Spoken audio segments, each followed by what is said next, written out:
آسان طریقہ ہے۔ لوگ عید کی نماز کو بہت مشکل سمجھتے ہیں اور سوچتے ہیں کہ کیسے پڑھیں۔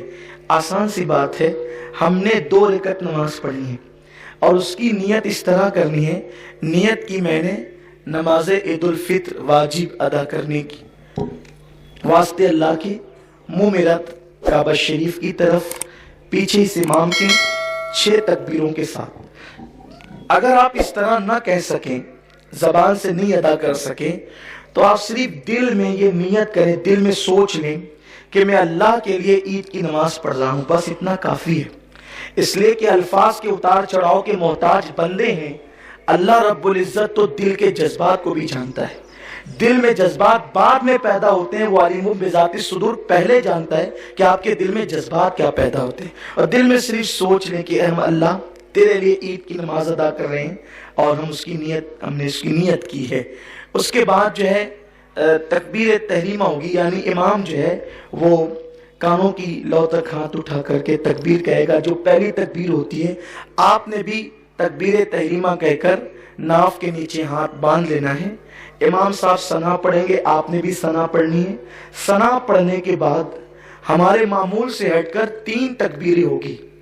ان 3 تکبیروں میں ہم نے کرنا یہ ہے کہ پہلی تکبیر میں کانوں کی لو تک ہاتھ لے جانا ہے اور چھوڑ دینا ہے، اور دوسری تکبیر میں بھی کانوں کی لو تک ہاتھ لے جا کر چھوڑ دینا ہے، اور تیسری تکبیر میں کانوں کی لو تک ہاتھ لے جا کر ہاتھ کو باندھ لینا ہے۔ 2 تکبیروں میں ہاتھ چھوڑ دینا ہے اور تیسری تکبیر میں ہاتھ کو باندھ لینا ہے۔ اس کے بعد قرات ہوگی، رکوع سجود ہوں گے، پھر دوسری رکعت کے لیے ہم کھڑے ہوں گے تو قرات ہوگی، اور جب قرات مکمل ہو جائے گی تو اب 4 تکبیریں ہوں گی۔ حالانکہ اصل میں وہ 3 ہی تکبیریں، لیکن آپ کو سمجھانے کے لیے 4 تکبیریں ہوگی۔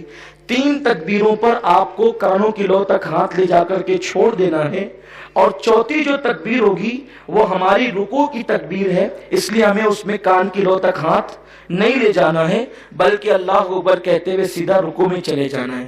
آسان سی چیز ہے کہ پہلی رکعت میں بھی 3 تکبیریں ہیں اور دوسری رکعت میں بھی 3 تکبیریں ہیں جو زیادہ ہیں، لیکن پہلی رکعت میں قرات سے پہلے 3 تکبیریں ہیں اور دوسری رکعت میں قرات کے بعد 3 تکبیریں ہیں، اور پہلی رکعت میں 2 مرتبہ ہاتھ اٹھا کر کے چھوڑ دینا ہے، تیسری میں باندھ لینا ہے، اور دوسری رکعت میں تینوں تکبیروں پہ ہاتھ چھوڑ دینا ہے، اور جو چوتھی تکبیر ہے وہ رکوع کی ہمارے معمول کی تکبیر ہے، اس میں ہم نے رکوع میں چلا جانا ہے۔ پھر اس کے بعد جیسے ہم نماز ادا کرتے ہیں اپنے معمول کے مطابق ہم نماز ادا کریں گے۔ نماز ادا کرنے کے بعد انشاءاللہ تعالی پھر خطبہ ہوگا، اور خطبے کے بعد پھر دعا ہوگی۔ اللہ تعالی فضل